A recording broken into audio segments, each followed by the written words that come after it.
ایک اور بات جواد کے حق میں تھی کہ اس نے اپنی نیک نیتی اور دیانتداری ثابت کرنے کے لیے اس بے سہارا عورت کو اپنی منکوہہ بنایا تھا۔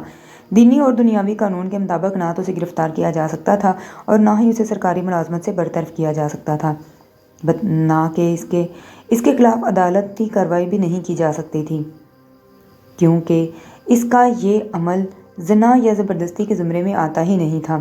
یوں دیکھا جائے تو ایک طرح سے اس نے خود قانون کی گرفت سے بچا لیا تھا، لیکن صبا رانی ابھی تک جیل میں ہی تھی۔ نعیم اتنی آسانی سے اس کا پیچھا چھوڑنے والا نہیں تھا۔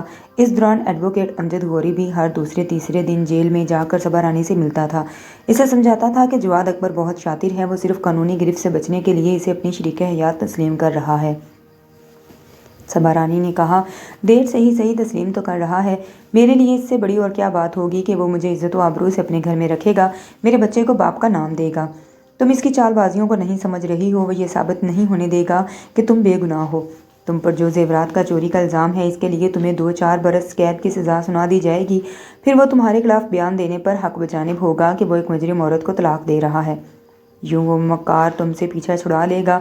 عدالت بچے کو ایک مجرم ماں کے پاس نہیں رہنے دے گی۔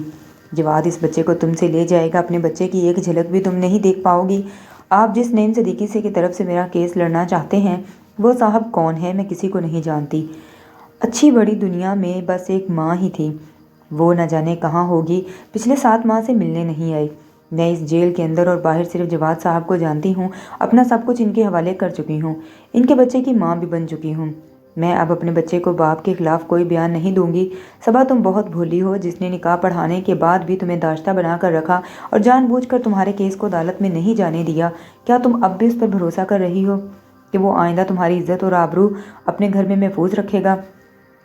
نہیں رکھے گا تو کیا ہوگا، لات مار کر گھر سے نکال دے گا نا، لیکن کبھی نہ کبھی تو بلائے گا ہی۔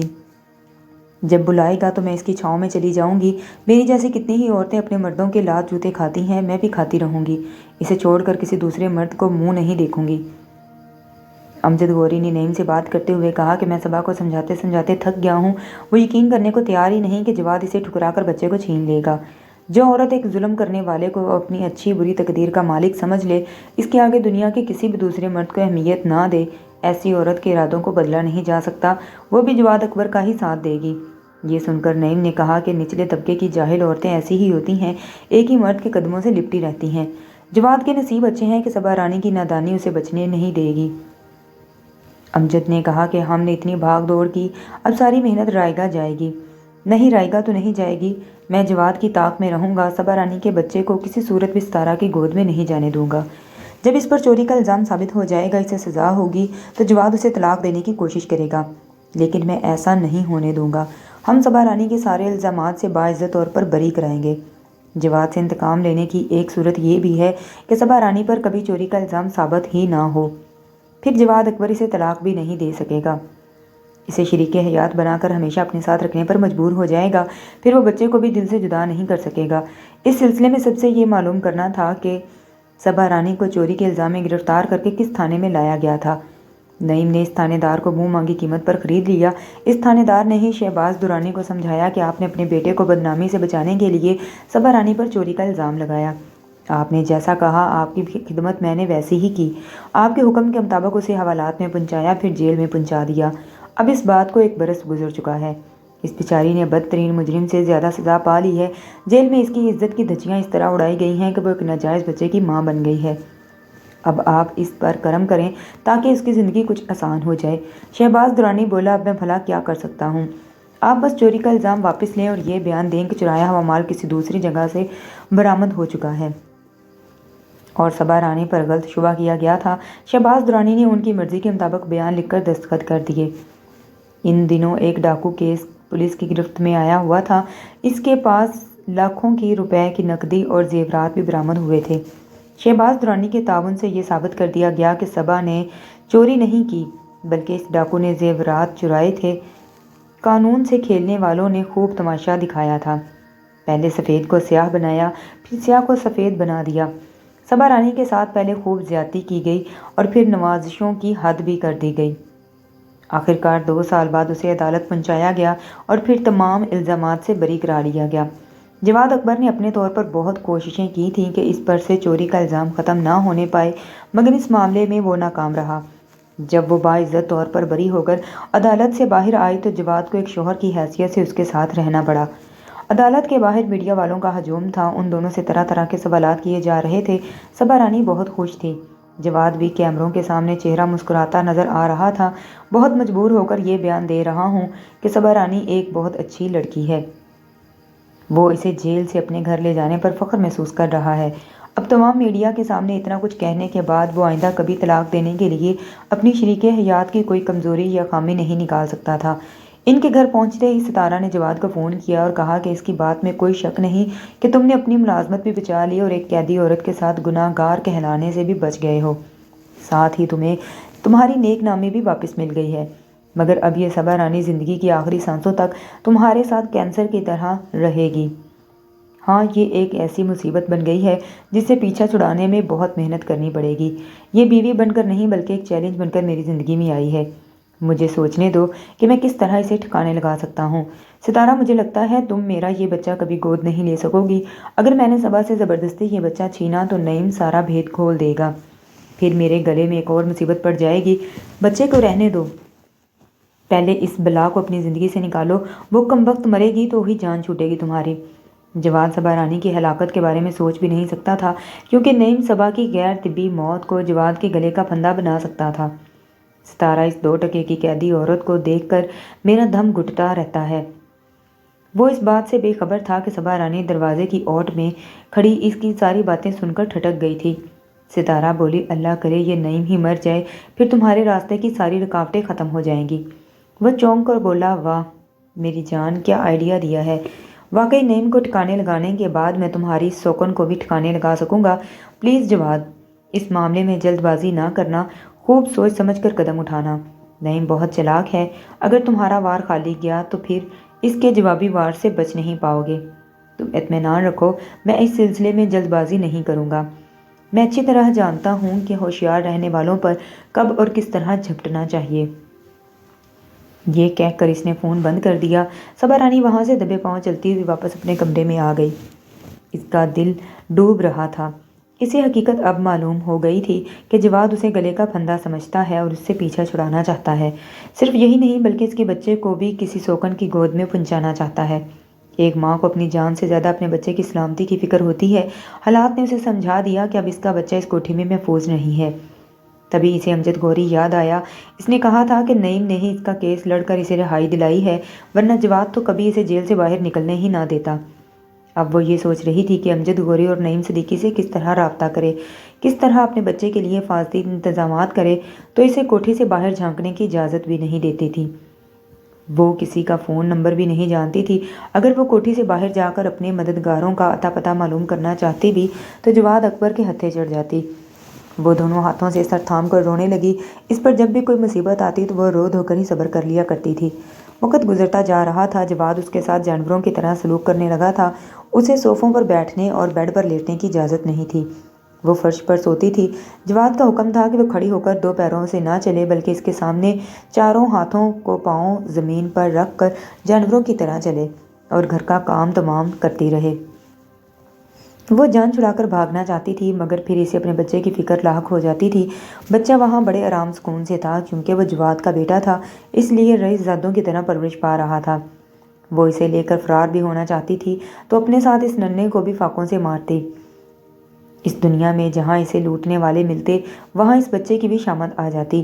جواد بار بار اسے کہتا تھا کہ اگر آرام اور سکون سے انسانی زندگی گزارنا چاہتی ہو تو بچے کو میرے حوالے کر کے طلاق لے لو اور یہ بیان لکھ دو کہ تم بچے کو بوجھ سمجھتی ہو اور کسی صورت میرے ساتھ رہنا نہیں چاہتی، اس لیے میں راضی خوشی طلاق لینا چاہتی ہوں۔ اگر تو میری بات مانے گی تو تجھے 50,000 روپے دے کر یہاں سے رخصت کر دوں گا۔ صبا رانی کہتی کہ میرے پاس میں تمہاری بات نہیں مانوں گی، مجھے جس حال میں بھی رکھو گے اسی حال میں رہ لوں گی۔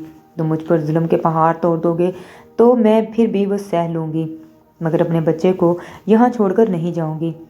جیوں گی تو اس کے ساتھ، ورنہ پھر اس کے ساتھ ہی رہ کر مر جاؤں گی۔ وہ ضدی تھی، بری طرح مار کھاتی تھی، لہو لہان ہو جاتی تھی، مگر بچے کو چھوڑنے کے لیے راضی نہیں ہوتی تھی۔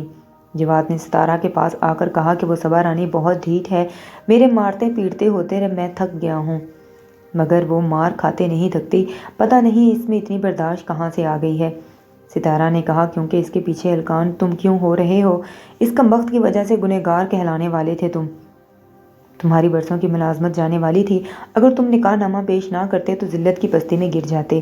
وہ عورت تمہارے لیے منحوس ہے، تم بس کسی طرح اس سے پیچھا چھڑا لو، بچہ بھی اسی کو دے دو اور مگر اس سے نجات حاصل کر لو۔ تم مرد ہو اور آج بھی بچے پیدا کر سکتے ہو۔ ہم بچے کا انتظام کہیں اور سے کر لیں گے، میری بات مانو تو تم بس اس سے جان چھڑا لو۔ وہ اس رات ستارہ کے پاس ہی رک گیا۔ ادھر وہ کوٹھی میں اکیلی تھی، پھر اس کی عقل میں یہ بات آئی کہ جواد کی ٹیلی فون ڈائری بھی تو پڑی ہے، اس میں اس کے نعیم جیسے دشمنوں کے نمبر بھی تو درج ہوں گے۔ پھر وہ ڈائری کھول کر نام اور نمبر پڑھنے لگی۔ تھوڑی سی محنت کے بعد اسے نعیم صدیقی کا نمبر مل گیا۔ اس نے فوراً ہی ریسیور اٹھایا اور نمبر ملایا۔ تھوڑی دیر بعد ہی نعیم صدیقی کی آواز سنائی دی، ہیلو جواد، آج تمہیں یہ دشمن کیسے یاد آ گیا؟ وہ جلدی سے بولی، میں صبا رانی بول رہی ہوں۔ وہ حیرانی سے بولا، صبا رانی؟ ہاں میں ہی بول رہی ہوں۔ جواد آج گھر میں نہیں ہے، مجھے بڑی مشکل سے آپ کا نمبر ملا ہے، میں اس سے چھپ کر فون کر رہی ہوں۔ تم بہت پریشان لگ رہی ہو، بات کیا ہے؟ میرے بچے پر مصیبتیں آنے والی ہیں، مجھے ایک وکیل نے کہا تھا کہ آپ نے میرا کیس لڑا ہے، مجھے چوری کے الزام سے بری بھی آپ نے ہی کروایا ہے۔ ہاں میں نے ہی تمہیں جیل سے رہائی دلائی ہے، کیا آپ میرے جگر کے ٹکڑے کو کہیں چھپا کر رکھ سکتے ہیں؟ میں اس کی سلامتی اور بہتری کے لیے کچھ بھی کر سکتی ہوں، خدا کے لیے میری مدد کریں۔ میں تمہاری پریشانیوں کو سمجھ گیا ہوں۔ ابھی تم نے بتایا جواد گھر میں نہیں ہے، تو کیا تم آدھے گھنٹے بعد بچے کے ساتھ کوٹھی سے باہر آ سکتی ہو؟ آ جاؤں گی، آپ کہاں ہیں؟ میں بس اپنے گھر سے نکل رہا ہوں، آدھے گھنٹے کا راستہ ہے۔ میں آپ کو کیسے پہچانوں گی؟ میں سفید کار میں آؤں گا، تمہیں بچے کے ساتھ پہچان لوں گا۔ تم بس تیار رہو، میں بھی آ رہا ہوں۔ وہ ریسیور رکھ کر واش روم میں چلی آئی، وہاں منہ ہاتھ دھو کر اپنا حلیہ درست کیا اور بچے کا لباس بھی تبدیل کیا، پھر اسے بازوؤں میں سمیٹ کر سینے سے لگا کر باہر آ گئی۔ گیٹ پر بیٹھے ہوئے چوکیدار نے پوچھا، کہاں جا رہی ہو؟ وہ بولی، کہیں بھی جا رہی ہوں، تم پوچھنے والے کون ہوتے ہو؟ مالک کا حکم ہے تمہیں کوٹھی سے باہر نہ جانے دیا جائے۔ سامنے سے ہٹو، میں جاؤں گی۔ اس بات پر دونوں میں بحث ہونے لگی۔ اسی وقت سفید کار گیٹ کے سامنے آ کر رکی۔ نعیم نے آواز دے کر پوچھا، کیا بات ہے؟ صبا رانی نے کہا کہ یہ مجھے باہر جانے سے روک رہا ہے، جواد نے مجھے یہاں قیدی بنا کر رکھا ہوا ہے۔ نعیم گاڑی سے اتر کر آیا اور ایک الٹا ہاتھ چوکیدار کو رسید کیا، پھر ریوالور نکال کر اس کی طرف کرتے ہوئے بولا، تیرے بیوی بچے ہیں؟ اس نے سہم کر ہاں کے انداز میں سر ہلایا۔ نعیم نے کہا، تو پھر گولی چلنے سے پہلے بھاگتا ہوا ان کے پاس چلا جا، وہ تجھے زندہ سلامت دیکھنا چاہیں گے۔ وہ فوراً ایک طرف بھاگنے لگا تو نعیم نے ماں اور بچے کو کار میں لا کر بٹھا دیا اور پھر ڈرائیور کو ڈرائیو کرتا ہوا وہاں سے جانے لگا۔ وہ بولی، آپ ہمیں کہاں لے کر جا رہے ہیں؟ یہاں سے دور میرا ایک فارم ہاؤس ہے، وہاں تم بچے کے ساتھ محفوظ رہو گی۔ جواد بہت بڑا سرکاری افسر ہے، وہ مجھ سے میرے بیٹے کو چھین لے گا، اس کا باپ بھی تم سے یہ بچہ نہیں چھین سکتا۔ تمہاری طرف سے عدالت میں ایک عرضی پیش کی جائے گی، تم جواد کے بارے میں تحریری بیان دو گی کہ اس نے الزامات سے بچنے اور اپنی نیک نامی قائم رکھنے کے لیے تمہیں شریک حیات مان لیا تھا، مگر گھر لے جا کر ظلم کرتا تھا، پھر وہ اپنی پھوپھی کی ذات سے ناجائز تعلقات رکھتا ہے اور تمہارے سامنے اس کے ساتھ شرمناک حرکتیں کرتا ہے۔ آپ جو کہیں گے وہی بیان دوں گی، لیکن میں کسی صورت اپنا بچہ اسے نہیں دوں گی۔ وہ بچے کو سینے سے لگاتے ہوئے بولی، کیا وہ اسے مجھ سے چھین کر تو نہیں لے جائے گا؟ میں لے جانے نہیں دوں گا، وہ میرے بیوی اور بچے کا قاتل ہے، میں اس کے خلاف ثبوت اور گواہ تلاش کر رہا ہوں، اب تو اسے عمر قید ہوگی یا پھر سزائے موت، پھر یہ بچہ صرف تمہارا ہی ہوگا۔ وہ جواد کو اپنی بیوی آفرین کا قاتل ثابت نہیں کر سکتا تھا، نہ ہی اسے سزا دلا سکتا تھا، مگر یہ طے کر چکا تھا کہ اس بچے کو جواد اور ستارہ تک نہیں پہنچنے دے گا۔ جب صبح جواد کوٹھی میں آیا تو چوکیدار نے بتایا کہ صبا رانی بچے کے ساتھ چلی گئی ہے، وہ اسے روک نہ سکا کیونکہ اسے لے جانے والے کے پاس ریوالور تھا۔ اس نے سفید ٹویوٹا کار کا نمبر بتایا۔ جواد نے فوراً ہی نعیم کے خلاف رپورٹ درج کرائی اور اس کی گرفتاری کا وارنٹ جاری کرا لیا۔ امجد گوری صبح 10 بجے ہی صبا رانی کا تحریری بیان اور طلاق کا مطالبہ عدالت میں پیش کر کے نعیم کی قبل از گرفتاری ضمانت حاصل کر چکا تھا۔ صبا رانی کی جانب سے یہ عرضی بھی پیش کی گئی تھی کہ وہ جواد سے خوفزدہ ہے، اسے قتل بھی کیا جا سکتا ہے، لہٰذا طلاق کا عدالتی فیصلہ ہونے تک وہ نعیم صدیقی کی پناہ میں رہنا چاہتی ہے۔ اس کی یہ عرضی بھی منظور کر لی گئی۔ جواد غصے سے تلملا رہا تھا۔ جی تو دوستو کہانی اپنے اختتام کی طرف جا رہی ہے۔ کہانی کیسی لگی مجھے کمنٹ سیکشن میں ضرور بتائیں۔ ویڈیو اچھی لگی ہو تو میرے چینل کو سبسکرائب کریں، ویڈیو کو لائک کریں، شیئر کریں، دعاؤں میں مجھے یاد رکھیں۔ ملتے ہیں پھر بہت جلد نئی ویڈیو کے ساتھ، تب تک کے لیے اللہ حافظ۔